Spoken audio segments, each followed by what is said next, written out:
ठीक है, Hare Krishna to everyone. Hare Krishna sir. देखो कौन सा चैप्टर पढ़ रहे थे?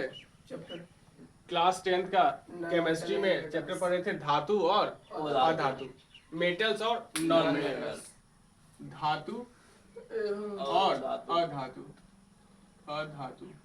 ठीक है, धातु और अधातु। इसमें आज वीडियो नंबर कितना है? 3। वीडियो नंबर 3 है।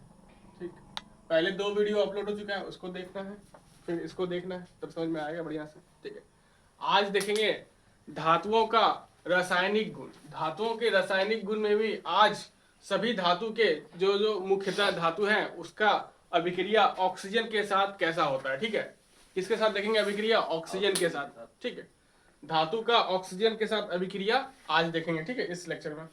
ठीक है, तो सबसे पहले पढ़ो जरा, इसको पढ़ो। धातु के रासायनिक गुण अर्थात विभिन्न तत्व या यौगिकों के साथ अभिक्रिया। ठीक है, रासायनिक गुण में तो हम देखेंगे कि धातु का विभिन्न तत्वों एवं यौगिकों के साथ अभिक्रिया, लेकिन अभी सबसे पहले किसके साथ देखेंगे अभिक्रिया? ऑक्सीजन के साथ। कोई भी धातु ऑक्सीजन के साथ अभिक्रिया कर रहा है तो वो क्या प्रतिफल या प्रोडक्ट बना रहा है। ठीक है, रिजल्ट क्या आ रहा है? तो सबसे पहला क्या है? सभी धातुएं ऑक्सीजन के साथ संयोग करके क्या बनाता है? ऑक्साइड। सभी धातु ऑक्सीजन से अभिक्रिया करके क्या बनाता है? ऑक्साइड। जो भी बनता है उसको क्या बोलते हैं? ऑक्साइड। जो भी बनता है ऑक्सीजन के साथ अभिक्रिया किया बना तो क्या बोलते हैं उसको? ऑक्साइड। जैसे carbon oxygen, carbon dioxide, magnesium oxygen, magnesium oxide, sodium oxygen, sodium oxide, है ना। तो क्या बनता है? जब भी धातु ऑक्सीजन के साथ अभिक्रिया करेगा तो क्या बनेगा? ऑक्साइड। धातु ऑक्सीजन के साथ अभिक्रिया करके क्या बनाता है? ऑक्साइड। ये भी ऑब्जेक्टिव क्वेश्चन है। धातु ऑक्सीजन के साथ अभिक्रिया करके क्या बनाता है? ऑक्साइड। ऑक्साइड। ठीक, अब इसमें कुछ अभिक्रिया देख लेंगे सबके साथ। देखो सबसे पहला किसके साथ देखेंगे? सोडियम के साथ। ये क्या है? सोडियम, सोडियम और ऑक्सीजन। ऑक्सीजन, सोडियम और ऑक्सीजन जब अभिक्रिया करेगा तो क्या बनाएगा? Sodium oxide. ठीक है, इसको बाद में संतुलित कर लेना है। ठीक है, एग्जाम में जब भी लिखेंगे प्रयास करेंगे संतुलित करके लिखना है, या फिर एक क्वेश्चन आएगा ही आएगा क्लास 10 के बोर्ड में संतुलित करने के लिए। एक समीकरण दे देगा, रासायनिक समीकरण, बोलेगा इसको संतुलित कीजिए। हाँ, 2 भी दे सकता है। ठीक है, सोडियम ऑक्सीजन के साथ अभिक्रिया किया तो क्या बनाया? Sodium monoxide. तो क्या बोलेंगे? Sodium monoxide. इन्हें पढ़ना, सोडियम डाइऑक्साइड पढ़ लिए, गलत हो जाएगा। क्या पढ़ना है? Sodium monoxide. फिर मैग्नीशियम, ये क्या है? मैग्नीशियम, मैग्नीशियम, और ये भी क्या है? ऑक्सीजन, ऑक्सीजन है। मैग्नीशियम ऑक्सीजन के साथ अभिक्रिया करेगा तो क्या बनाएगा? Magnesium oxide. मैग्नीशियम ऑक्सीजन के साथ अभिक्रिया करेगा तो क्या बनाएगा? Magnesium oxide. ठीक है, यहां भी संतुलित कर लेंगे इसको। ठीक है, अब एक बात है कि धातु जब भी ऑक्सीजन के साथ अभिक्रिया किया ऑक्साइड बनाया, लेकिन ऑक्साइड का एक नया गुण है। क्या है? ऑक्साइड क्या होता है? भास्मिक होता है, जिसको इंग्लिश में बोलते हैं बेस। एसिड बेस पढ़ते हैं, एसिड बेस, तो भास्मिक होता है। धातु के ऑक्साइड क्या होते हैं? भास्मिक होते हैं। क्या होते हैं? बेस होते हैं, यानी भास्मिक होते हैं। ठीक है, तो ये भी ऑब्जेक्टिव हो गया। धातु के ऑक्साइड एसिड होते हैं कि बेस होते हैं? बेस होते हैं। भस्म होते हैं कि अम्ल होते हैं? भस्म होते हैं। धातु ऑक्सीजन से अभिक्रिया करके ऑक्साइड बनाएगा, फिर धातु का जो ऑक्साइड बनाया वो कैसा होगा? भास्मिक होगा। 2 पॉइंट पढ़ लिए। ठीक है, कुछ ऑक्साइड जल में घुलकर क्षार बनाते हैं। देखो, अब जो भी भास्मिक बना है, ठीक है, उसको कहेंगे ऑक्साइड को भास्मिक होते हैं। ठीक है, लेकिन अब जो भी भस्म जल में घुल जाएगा, जो भी भस्म जल में घुल जाएगा उसको क्या कहेंगे? क्षार।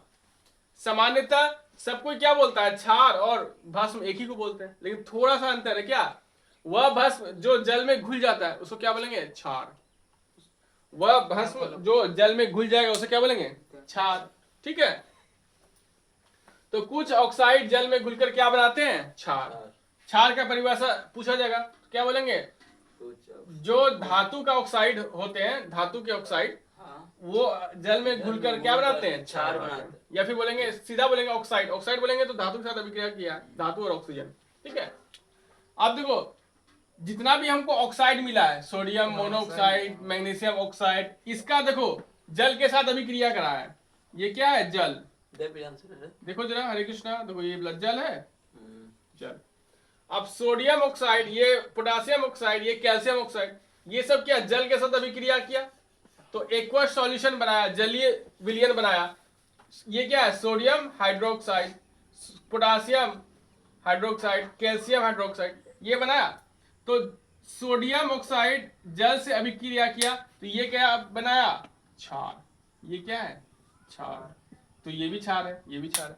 ठीक है, तो NaOH क्षार है एक, KOH क्षार है, CaOH होल ट्वाइस क्या है, क्षार है। समझ में आ गया।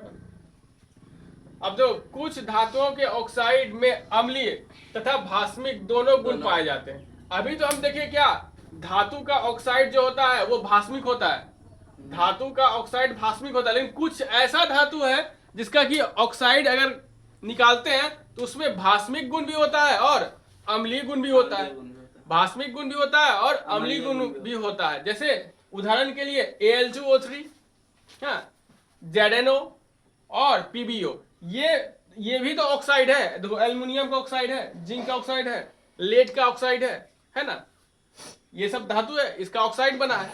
लेकिन ये ऐसे ऑक्साइड है जो कि अम्लीय भी है, अम्लीय भी है और भस्म भी है, अम्लीय भी है और भस्म भी है, दोनों गुण इसके अंदर है।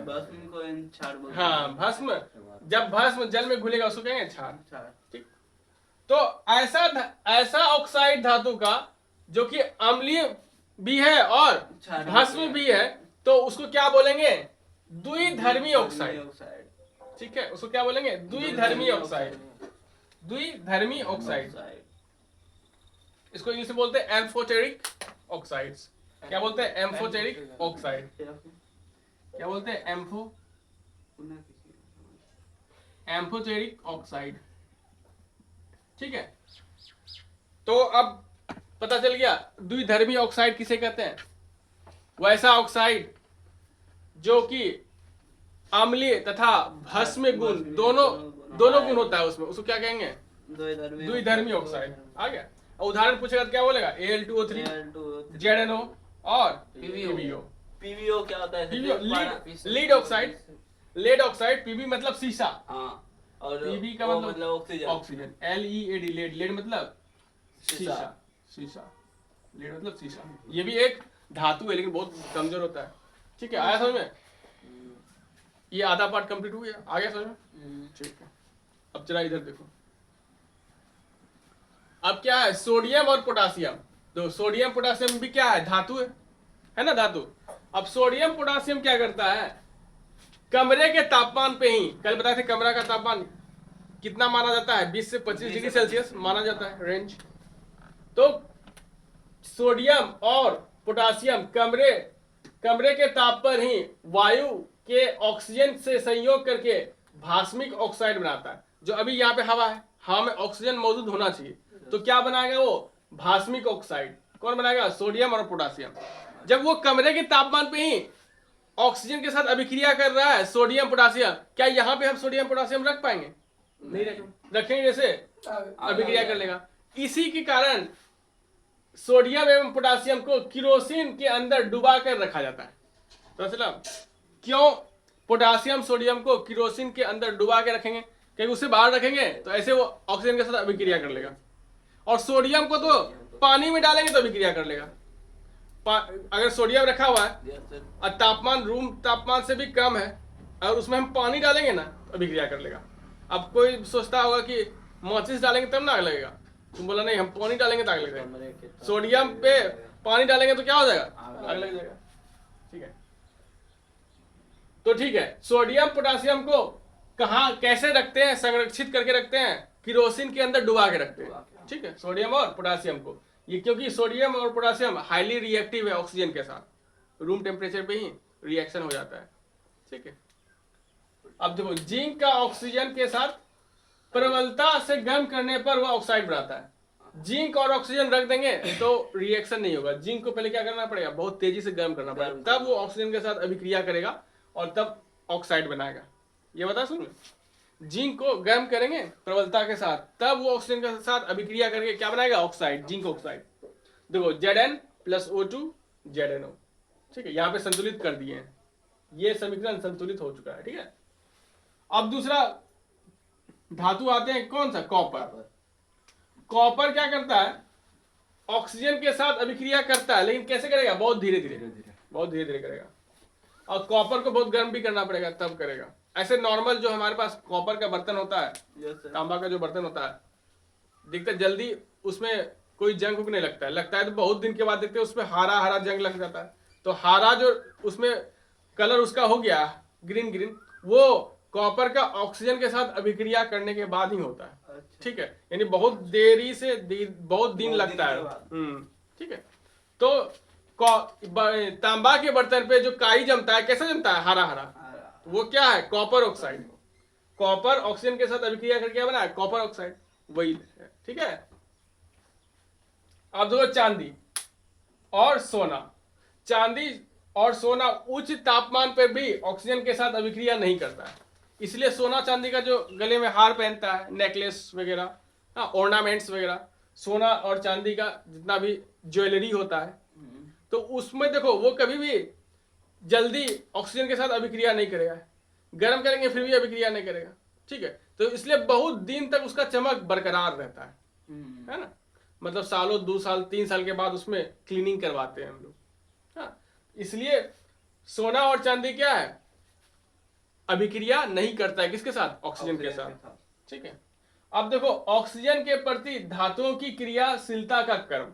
अब तो अभी हम यहाँ पे बहुत सारा देखे धातु है ना, सोडियम देखे, मैग्नीशियम देखे, जिंक देखे, कॉपर देखे, है ना, बहुत सारा धातु देख लिए, सोडियम देखे, पोटासियम देखे। अब ये सभी धातु ऑक्सीजन के साथ अभिक्रिया करने में कौन फास्ट है, ऑक्सीजन के साथ अभिक्रिया करने में कौन सा धातु सबसे तेज अभिक्रिया करेगा, क्या potassium, sodium, zinc, copper, gold, है सिल्वर, कौन सबसे पहले करेगा, सोडियम पोटासियम, क्योंकि वो तो तापमान, रूम के तापमान पे ही कि अभिक्रिया कर लेता है, कमरे के तापमान पे ही अभिक्रिया कर लेता है। तो देखो यहाँ पे क्या है, एन यानी sodium, magnesium, zinc, copper, silver, gold. Silver है ये, Ag सिल्वर, और सोना, हाँ Au क्या हो गया, गोल्ड। Na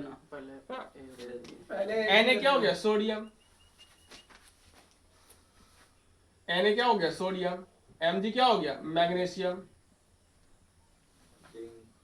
मैग्नीशियम, Zn क्या होगा, जिंक, Cu क्या हो गया, कॉपर, Ag क्या हो गया, सिल्वर, और Au क्या हो गया, गोल्ड। तो ये है अभिक्रियाशीलता धातुओं का, किसके साथ, ऑक्सीजन के साथ। ऑक्सीजन के साथ सबसे पहले अभिक्रिया करेगा सोडियम, फिर मैग्नीशियम, फिर जिंक, फिर कॉपर, फिर सिल्वर, फिर गोल्ड। ठीक है, आया समझ में बहुत अच्छे से, कहीं डाउट है तो पूछ सकते हो। ठीक है, यहाँ आप देखो इस अभिक्रिया में S दिखाया गया है, L दिखाया गया है। S का मतलब होता है सॉलिड, सॉलिड को हिंदी में बोलते हैं ठोस, यानी ये जो सोडियम ऑक्साइड है ये किस अवस्था में, ठोस अवस्था में।